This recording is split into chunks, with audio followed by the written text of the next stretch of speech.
Watsonville area traffic, Twin Cessna 740 Whiskey Juliet, 1 mile, straight in, 20, full stop. Looking for traffic on left base. Yeah, I see you. You're behind me. I'm gonna go around then, because you're coming at me pretty quick, man.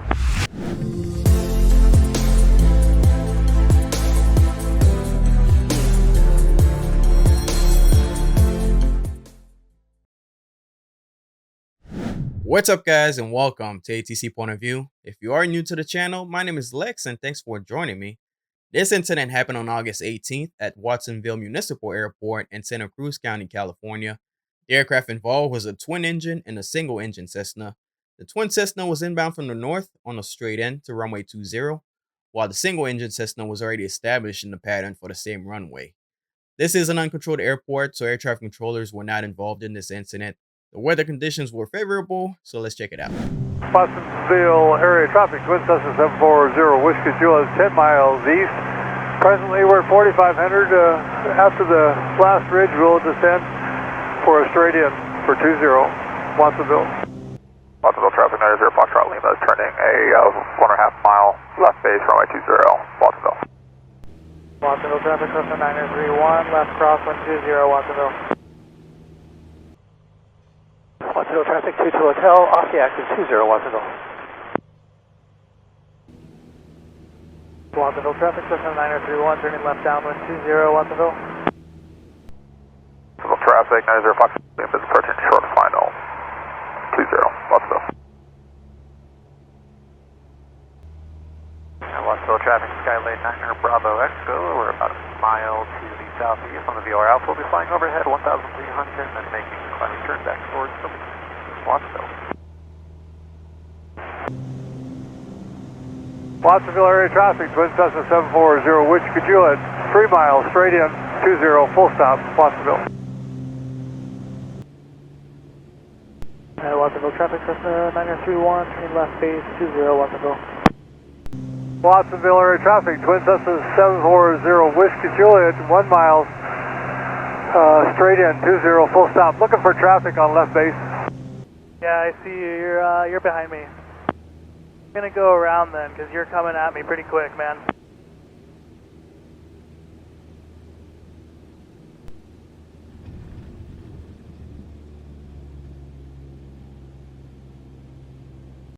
Or 0 Foxtrot, 90 Foxtrot Lima is in the left crosswind for runway 20, Watsonville.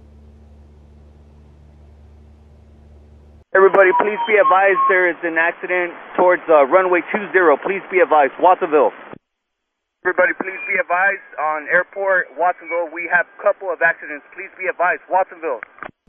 Departing left crosswind, departing area, Watsonville. Aircraft, please be advised. Traffic, airport ground vehicle crossing 9027 off Alpha. Bravo Echo, If he hears anything on. do you hear anything on CTAP? We heard there was the crash at Watsonville just now at Twin Cessna. It was a twin Cessna and a single engine Cessna. It looks like both of them went down 30 yards. You said it was 2 aircraft?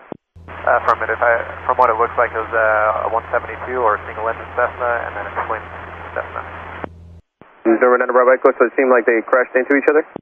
Yeah, the twin Cessna was on a long final approach and somebody else was on base turning final, and the final approach, the twin engine Cessna didn't see him and he crashed into him. The single engine Cessna went down and the twin engine rolled into the ground into a meter. Number 9 Bravo Echo, Raj, thank you. Watsonville Municipal Airport is right over here, and runway 20 is in use. And as I stated earlier, this is an uncontrolled airport, thus pilots rely on each other to communicate position and intentions in order to ensure separation. November 9031 is the single-engine Cessna 152. They're in the left downwind, doing left close traffic for runway 20 between 80 to 100 knots. November 0 Juliet Whiskey is the twin Cessna 340, inbound from the north on a straight-in approach for runway 20 as well. If the ADS-B data is accurate, the pilot's slowest speed was 174 knots, and that was during impact. So throughout the final, he was going much faster than that. That's extremely fast for an approach, especially into a busy and uncontrolled airport like this one. The pilot was probably going that fast because he wanted to be number 1 in the sequence.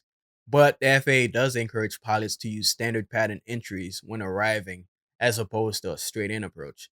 So typically, they'll overfly the airport at a safe altitude and then join the downwind for the runway of intended landing.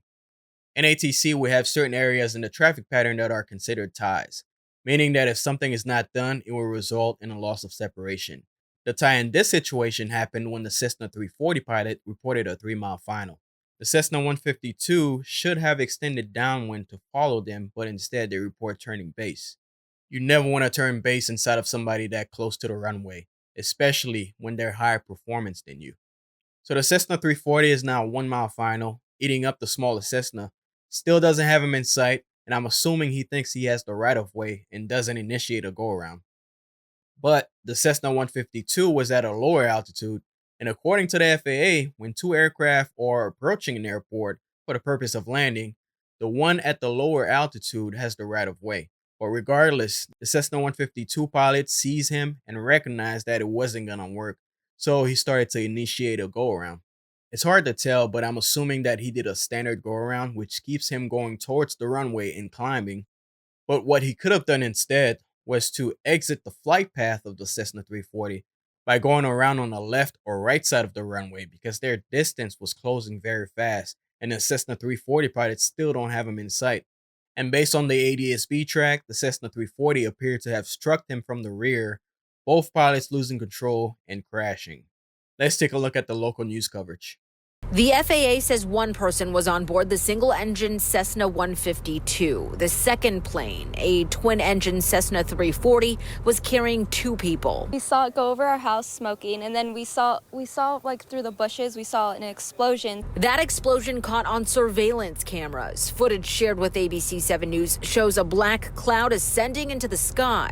Another angle shows debris from an aircraft falling to the ground, followed by residents running toward the airport. Surveying the damage, pilot William Armstrong described being in the air, attempting to land at the airport only moments after the MidAir collision. When I came into this field for a landing, I was told something that I didn't understand, that runway 220 was closed and runway 927 was closed, and that's all there is. Watsonville Municipal has been home base for Armstrong for the last 15 years. He says different from a typical towered airport with air traffic control specialists guiding planes. This non-towered airport relies on constant and direct communication between pilots. I would say Mooney turning downwind left 20. That gives an exact location of where I am and where I'm going. However, the city of Watsonville and its aviation community are mourning the tragedy that killed multiple people Thursday. I'm going to know.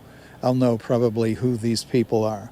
I know several CFIs that fly this plane. I don't know which one of them that it is, but it's one of them. The Santa Cruz County Sheriff's Office, the FAA, and the NTSB are all involved in this investigation. In Watsonville, I'm Amanda Del Castillo, ABC 7 News.